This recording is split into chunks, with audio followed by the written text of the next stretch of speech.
في سنة 2018 وتحديدا في منطقة الهرم تحت كوبري المريوطية، مصر كلها اتقلبت على خبر غريب ومرعب. الناس ساعتها لقوا 3 جثث لأطفال صغيرين محطوطين جوه أكياس بلاستيك سودا. تعال أقولك إيه اللي حصل في اليوم ده.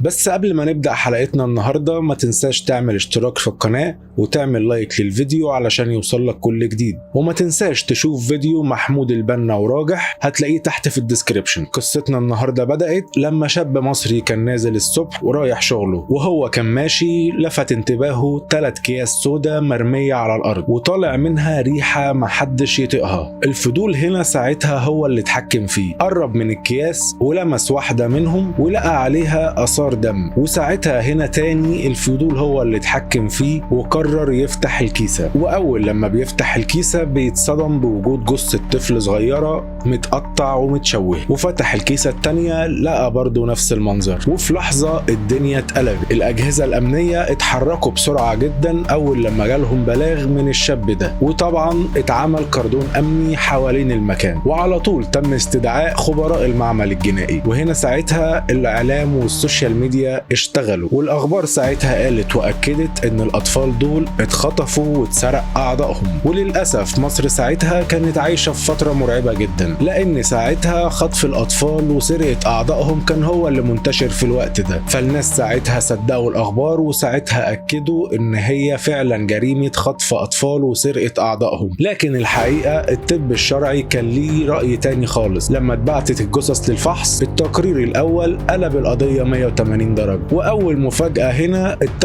أطفال مش إخوات، 2 منهم بس كان هما اللي إخوات، التالت ملهوش علاقة بيهم. وتاني مفاجأة معانا طريقة نزع الأعضاء والتشويه اللي في الأجساد غير طبية خالص، يعني مش شغل دكاترة ولا عصابة أعضاء. الموضوع كله تم بشكل عشوائي جدا وفي تعمد لتشويه ملامح الأطفال، وطبعا علشان محدش يعرفهم. تالت مفاجأة معانا والأهم، سبب الوفاة مش الخطف لكن الاختناق بالدخان الناتج عن حريق. يعني هنا الأطفال ماتوا بسبب الاختناق، وكل التشوهات اللي حصلت في جسمهم كانت بعد الوفاة. وهنا طبعا البحث الجنائي ابتدى يغير مساره. الأمن بدأ يدور في البلاغات اللي اتقدمت عن الأطفال المفقودين في الوقت ده، وبالفعل لقوا بلاغين متقدمين من أسرتين مختلفين في منطقة بعيدة جدا عن مكان وجود الجثث. البلاغين دول عن 3 أطفال، طفلين من أسرة واحدة وطفل واحد من أسرة تانية، والأهالي اتعرفت عليهم لما عرضوا عليهم الجثث. لكن الغريب ان رد فعل الامهات كان اضعف بكتير من المتوقع، مفيش انهيار ولا صريخ زي اي ام في الموقف ده. والجيران كمان حكوا معلومة خطيرة جدا، قالوا ان قبل اختفاء الاطفال حصل حريق كبير جدا في بيت واحد من الاسرتين، لكن بعدها بيوم واحد الاطفال اختفوا. والبلاغات اتقدمت وقتها من اكتر من شهر ونص قبل ما يلاقوا الجثث، وده اللي فسر ليه الجثث كانت متعفنة بالشكل ده. رجال الشرطة ساعتها ابتدوا يحققوا مع الامهات بشكل مختلف خالص، وللأسف تحت الضغط اعترفوا بكل حاجة. الحقيقة فعلا كانت صدمة جدا. الأطفال ال3 اتسابوا لوحدهم في البيت، كان أكبرهم عنده 6 سنين وأصغر واحد فيهم كان عنده 4 سنين. الأمهات خرجوا وسابوا الأطفال يلعبوا لوحدهم في الأوضة، وواحد من الأطفال ولع نار بالغلط، وللأسف الحريق مسك في البيت بسرعة جدا والشقة كلها اتملت دخان. وهنا ساعتها الأطفال ابتدوا يصرخوا صوت عالي، لكن للأسف محدش كان سامعهم. وللأسف ال3 فرقوا الحياة. والأمهات ساعتها وصلوا البيت بعد فوات الأوان، والخوف ساعتها سيطر عليهم لما لقوا عيالهم جثث مرمية على الأرض، وكانوا مرعوبين من أزواجهم والجيران. وللأسف هنا قرروا يشغلوا دماغهم وعملوا حاجة أبشع بكتير من اللي حصل. شوهوا الجثث عمد وفضلوا يقطعوا في وشوشهم، وعملوا جروح عشوائية في وشهم وفي باقي جسمهم. لفوا الأجسام في قماش وحطوها في أكياس الزبالة السوداء، وأخدوهم بالعربية لحد كوبري المريوطية ومشوا بيهم أكتر من 40 كيلو